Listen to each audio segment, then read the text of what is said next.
guys, it's Sheena from Teton Raptor Center, and I'm here to give you all an update on how the current patients that we're treating in our rehab facility are doing. So let's go ahead and get started. Okay, so to start things off is our northern saw-whet owl, and this small bird was found in Idaho on the side of the road, and presumably he was hit by a car because we did notice on his x-rays that he has a small chip in his left humerus, and he also had quite a bit of swelling by his left elbow.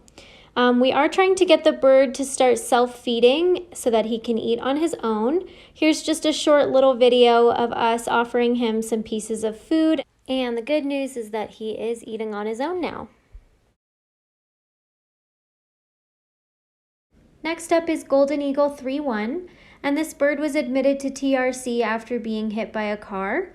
We noticed upon x-rays that he has a small fracture in his coracoid region of his left shoulder girdle. So luckily that's a fracture that heals really well with cage rest. So we have the bird in a small enclosure where he can't fly around, but he can still move about just so that he can work on healing. And in the coming days, we hope to move him to a larger space since he's healing really well. Next is Great Horned Owl 118.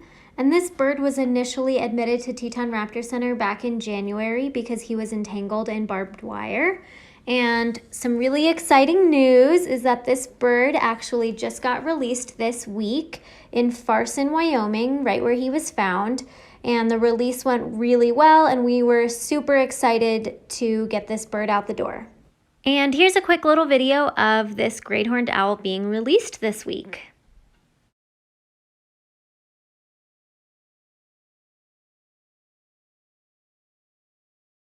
Next is Great Horned Owl 115, and this bird is in flight training and is doing really well so far, so hopefully he's not far behind the other great horned that just got released, and we hope that within the next coming week or two that this bird will be in good enough shape to fly in the wild. Okay, here we have Great Horned Owl 1030, and this bird was readmitted to Teton Raptor Center after being found emaciated. So right now we are in flight training with this bird, and we hope to be able to release him this spring. Next up is American Kestrel 1012, and this bird is still undergoing flight training because of the nerve damage that's in his wing. So we are trying to work on getting him to fly symmetrically as well as to use both wings evenly in flight.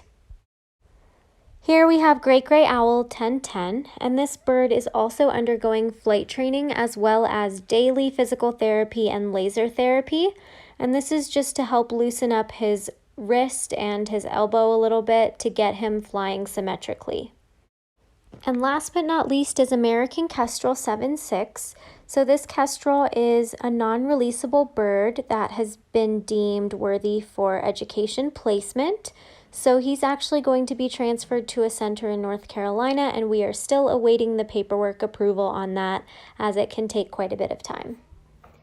Okay, so that's it for this week's patient update. I hope you guys enjoyed learning more about our birds, and I look forward to talking with you all next week. Bye!